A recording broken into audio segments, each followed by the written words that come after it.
সোনাই রোডের লেগে সাফিসিয়েন্ট একটা কখন যে জলের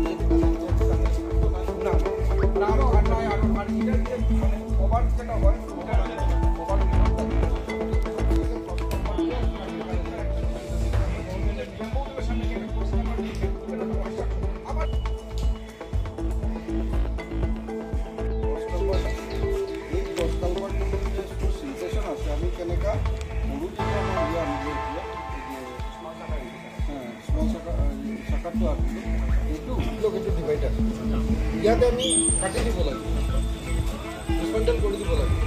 মুড়িখিনি আপনার যে মধ্যে যে ইয়দিসটা যে সুপার কন্ট্রাক্টর দিয়েছিল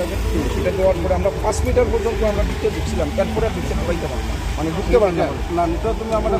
আমি যে বুদ্ধি করি আমি যদি মিডিলে যদি হ্যাঁ মেনুল করিয়া যদি আমি যদি 2 ফুট ভাঙি দিই হ্যাঁ 3 ফুটই ভাঙি ভাঙিয়া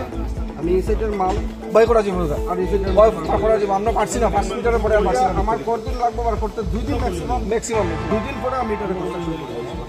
কাউরি জিজ্ঞাসা লাগে নো পারমিশন নো নাথিং ওই তাহলে তো সিচুয়েশনকে বন্ধ করে তাহলে আমি সিচুয়েশনটাকে ক্লিয়ার করতে পারছি না সিচুয়েশন ক্লিয়ারের জন্য আমি দুটো ভেঙে দিই আমি জানি প্রবলেম হবে ডিভাইডার আছে ডিভাইডারের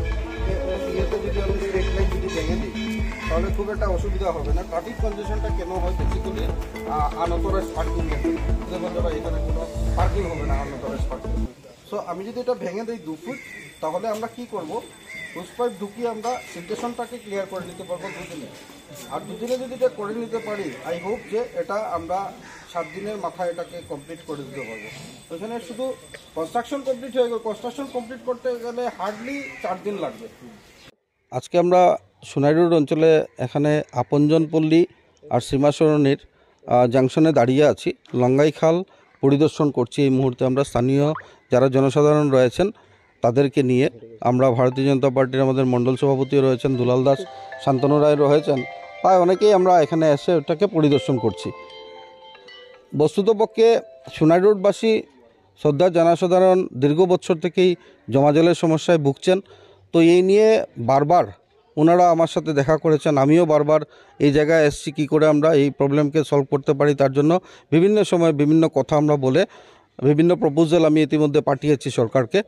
তো আজকের দিনে ওনারা চেয়েছিলেন তো আমি বলেছিলাম যে আমরা সশরীরে এসে দেখে আপনাদের সাজেশনগুলো আজকে নিয়ে যাব ওনারা সবাই মিলে সাজেশন দিয়েছেন সেটাকে আমরা নোট ডাউন করেছি আমরা এক সপ্তাহের ভিতরে এই সাজেশনকে কম্পাইল করে আমরা কি করে নেক্সট পর্যায়ে কাজ করব সেটা আমরা ব্যবস্থা করব ফার্স্ট কথা হলো যে দখল কতটুকু রয়েছে তো আমাদের জানা নেই তো যখন কাজ শুরু হবে তার আগে আমি সেটেলমেন্ট অফিসারকে বলেছি যে আপনি যান ম্যাপ নিয়ে আসুন গিয়ে আপনার লঙ্গাই খালকে আপনি এই বর্ষার মরশুমে আপনারা সেটাকে মাপজুক করে রেডি করুন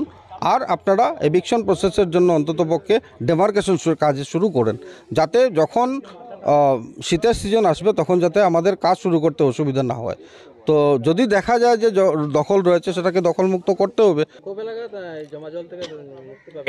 না দেখুন জমা জলের সমস্যার থেকে মুক্তি পাওয়া কথাটা যে মানে সবাই বলছে যে কবে থেকে আমরা মুক্তি পাবো সেটাকে একজন বিধায়ক বা যে কোনো পাবলিক রিপ্রেজেন্টেটিভে দাঁড়িয়ে একদম কথা বলা যে কালকে আমি মুক্তি পেয়ে দেবো সেটা না কিন্তু এতদিনের যে প্রবলেমটা হয়েছে সেই প্রবলেমটাকে সরানোর আমি চেষ্টা করছি এতদিনের প্রবলেম আমি বারবার বলতে চাই আমি দোষারোপ করতে চাই যে কংগ্রেস শাসিত সময় যে পিরিয়ডটা এত লং পিরিয়ড এই প্রবলেমগুলো মানে ক্রিয়েট করা হয়েছে এই প্রবলেম 1-2 দিনে সলভ হবে না তবে চেষ্টা করে যাচ্ছি যেভাবে জনগণের সাপোর্ট পাচ্ছি মাননীয় মুখ্যমন্ত্রী ডক্টর হিমন্ত বিশ্ব শর্মার যেভাবে মানে প্রচেষ্টা রয়েছে শিলচরকে সুন্দর করার জন্য